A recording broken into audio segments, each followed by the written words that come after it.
The year 2014 marks the 125th birth anniversary of Pandit Jawahar Nehru, a multifaceted, extraordinary personality who, with all his mind and heart, loved India.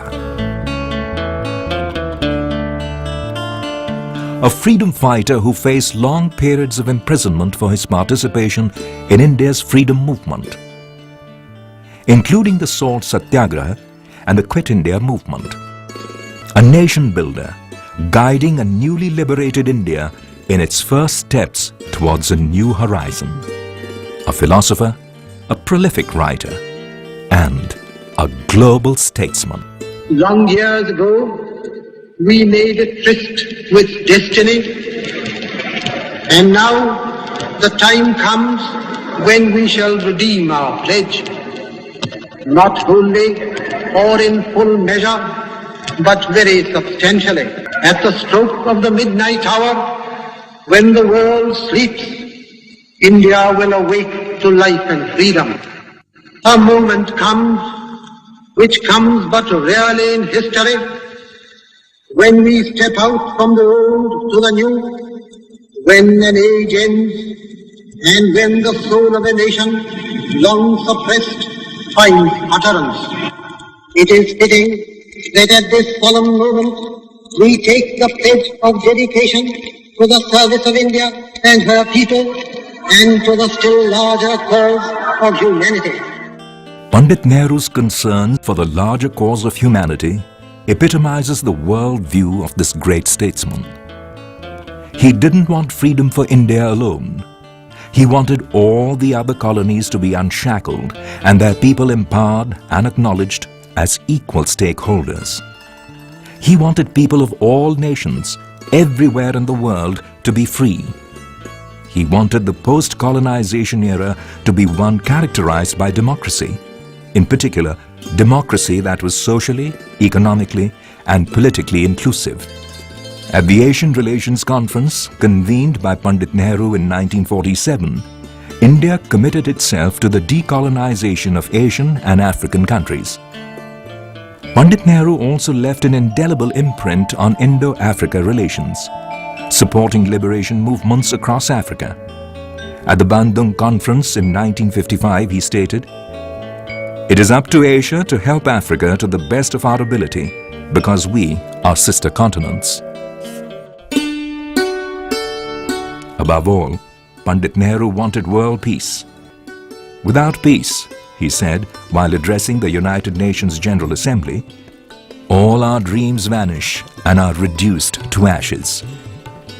Under the guidance of Pandit Nehru, India's philosophy for promoting peace and building strong international relations was propounded in a concept known as Panchsheel, the 5 principles of peaceful coexistence. These are mutual respect for each other's territorial integrity and sovereignty, mutual non-aggression, non-interference, equality and mutual benefit, and peaceful coexistence. Applied in the context of today's global scenario of war and conflict, the concept of Panchsheel underlines how far-sighted Pandit Nehru was. The blend of far-sightedness and pragmatism was a hallmark of Pandit Nehru's worldview, a balanced view that can be seen in his stand on disarmament. He said, "It is perfectly clear that disarmament without controls is not a feasible proposition. It is even more clear that controls without disarmament have no meaning." And yet, he knew the limitations his stand entailed. In a speech to the United Nations General Assembly in 1956, he stated, "No manner of disarmament can make a weak country strong or a non-industrial country the equal of an industrial country, nor can it make a country which is not scientifically advanced the equal of a country which is.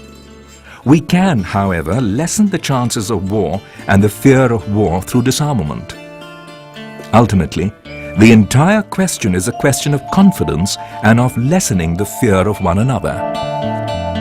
In guiding India's pursuit of peace, Pandit Nehru followed a clearly defined middle path that did not espouse either the East or the West. And yet, he wasn't a neutralist. He wanted India to pursue a policy of non-alignment. He was one of the global leaders who founded the non-aligned movement, or NAM, in Belgrade in 1961. Addressing the first summit, Nehru made an eloquent case for the developing world to follow a path that was aligned with neither the Western nor the Eastern power blocs. The shaping of Pandit Nehru's worldview began early in his life when he studied at Cambridge University. His stay in England exposed him to new ideas and stimulated the intellectual and scholarly facets of his personality. Later, his visits to Berlin, Brussels, Poland, and Moscow influenced his political beliefs and strengthened his conviction that India needed a socialistic pattern of society. This well-rounded exposure to global ideas and personalities molded Pandit Nehru's in-depth understanding of geopolitical forces. It made him a leader for India and a statesman for the world.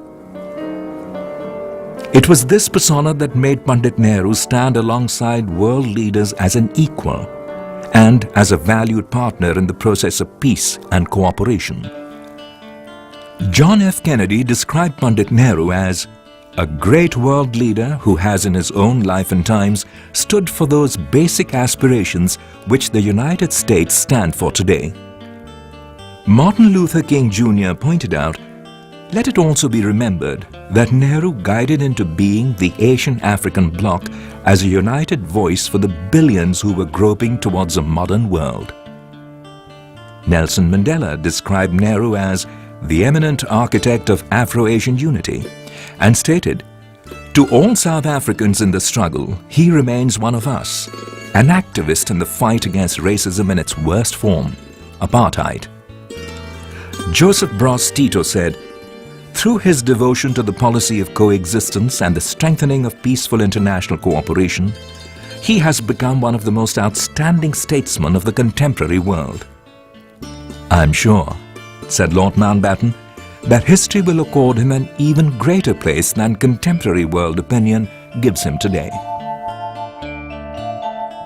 On 27th of May, 1964, Pandit Jawahar Nehru breathed his last. In deference to his wishes, some of his ashes were immersed in the holy Ganga, but most were scattered across the country and in the Himalayas.